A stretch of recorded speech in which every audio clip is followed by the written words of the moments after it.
Hey there friends, Nibs again, out here in the garage today, doing a little bit of goofing around. I am just getting a little bit of work done out here in the garage. It is a wet and rainy, raw day outside. You'll see that in the pictures I show you when we start looking at these pictures I captured. But I have what I believe is a really nice addition to the Discoveryopt scope lineup. Very inexpensive, budget friendly, Magnum Springer rated little scope that they decided to send over to me. They offered to send over to me for me to do a review on for you guys. I've had this on a couple of guns now, and it's really so far held up very well. I've probably got a couple hundred shots, Springer shots on it. I've had it on 2 different Springers so far, and I took it off just so I could do this tabletop review and let you guys see it and put it in my Sunway Photos tripod so I can grab some good images through it. I think I did pretty good getting some images through it.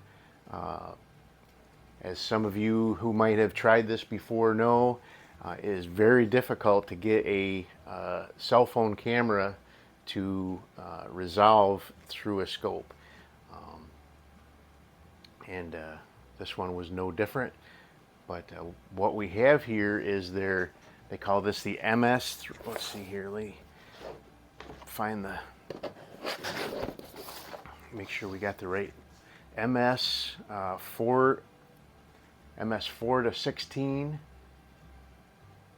by 42 AO, which is adjustable objective, and AC, which I'm assuming is adjustable color. It has illuminated reticle, and it is able to do red and green. So, but it is a really nice compact little scope.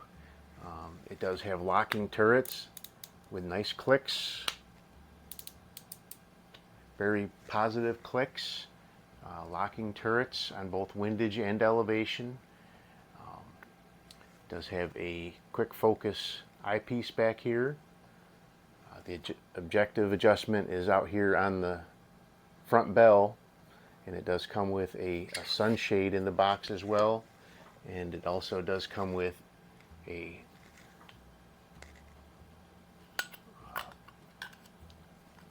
so this only works without the sunshade on, but I don't really care for those flip-up covers too much anyway, so I'd much rather have the sunshade on there to keep the glare out of my scope out at the range. So, but it does have back here, it's kind of a weird position for it, but it's the illuminated reticle is back here, the adjustment for it. This little piece right here is said to be a shell holder, and a 22 rimfire shell will fit in there. They kind of stick out. It seems like a little weird type of thing to me. Honestly, I'll probably never use it, but it's there. It's not hurting anything, and it's not distracting or detracting from any of the other features of the scope. So it's not a big negative for me. It does have the numbers are kind of hidden in that little window there, which is pretty cool. So you can rotate that and go all the way down. The rotation of that is very smooth.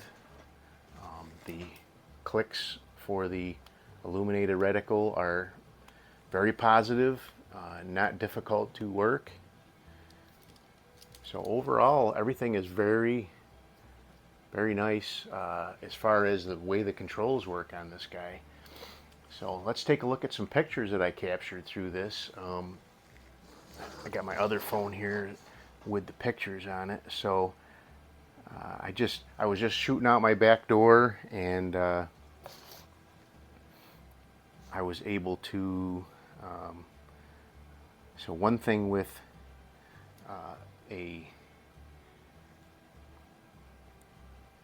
one thing that I find with the scope cam, or trying to capture images through a scope cam, is the scope or the camera will either be able to focus on the object downrange or focus on the reticle, and sometimes, often not both, and not even.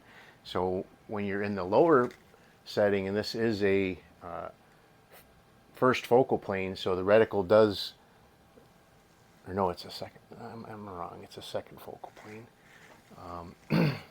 So when you're at the lowest setting here,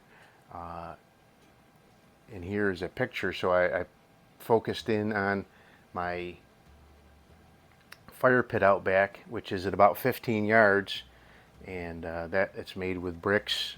You can see on the lowest setting it is pretty clear, and you can make out the reticle. Yeah, I guess it's there okay. When you're looking at the tiny thumbnail image there, it's tough to see, but the clarity is very good. And that's one thing I do like about this scope, is the adjustable objective goes well below 10 yards, and I have tested this out at the range. It actually goes down to 5 yards. So if you're looking for a scope that will resolve down really low, it works really well. So at 4 with the 5 yard, I can even look through it here in the garage, and it's very, very clear, even at a very short distance. So that's the fire pit at 4x, and I went up to 16x, and I can see the grain of the brick. It's very, through the camera, the outside looks really hazy, and it's a little fuzzy looking through it with your eye, but it's not nearly that bad. And you can't see the reticle at all, and I don't know why, but I was not able to get the camera to capture the reticle at all when I was looking through, when I was using the phone to try to capture the image. So, but anyway, that's really close in. I think just being that close, that's the only thing I can think of. I did capture some more images, so now I went out to about 30 yards, and we have some hostas out at the building in my backyard, and that's about 30 yards out. And the first one is at 40 yards, and you can see just it's a really crisp, nice image. You can actually see stuff in the foreground, and it's really well focused. And then I went out to 16x, and again, I think that's, it definitely does not look that granular or that distorted or whatever you want to say when I'm looking through it with my eye, but the camera was just really struggling. So and then I did capture 2 more images of our wood pile, and I think these are probably the best ones out of everything. But the first one, again, is 4x. You can see the reticle really well, and then the next one is up on 16x, and the center of it's really clear on the photo, and then it's just gray around the outside edges. Again, I don't see that when I look through the scope with my naked eye. Got a fly crawling on my phone. But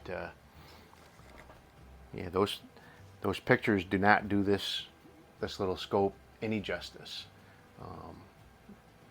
I've got quite a few Discovery scopes out here in the garage. A couple of them were not that great. I mean, they were okay for the price, but and most of them are really, really excellent scopes, especially for the price. But just excellent scopes in general. But this one is definitely well worth the money. I mean, I think this is coming in at it's under $100. I don't remember the retail price of it right off the top of my head, but just a fantastic little Springer scope. Obviously I haven't got a ton of shots through it so far, but I have used on a Diana 34 and a Crossman Vantage Plus. Both of them are very powerful. Well, one's a Springer, the Diana's a Springer, the Vantage is a nitro piston, which actually can hit even harder. And it's done very well on both of those, and seems to have not suffered any any sort of ill effects to this point. But I will continue to use this on Springers, and if I do have a failure down the road, I will let you guys know about it. But so far, I am really happy. They do have a 3 to 12 version of this as well. Basically exactly the same footprint, but a 3 to 12, and it is a little bit less expensive as well. So you can find these on Amazon, and I will have these, the 4 to 16 and the 3 to 12, in my Amazon storefront for you guys to check out. But if you're looking for a budget-friendly Springer scope, I think this is a good choice. Hope you guys liked the video. Till next time, have a great day.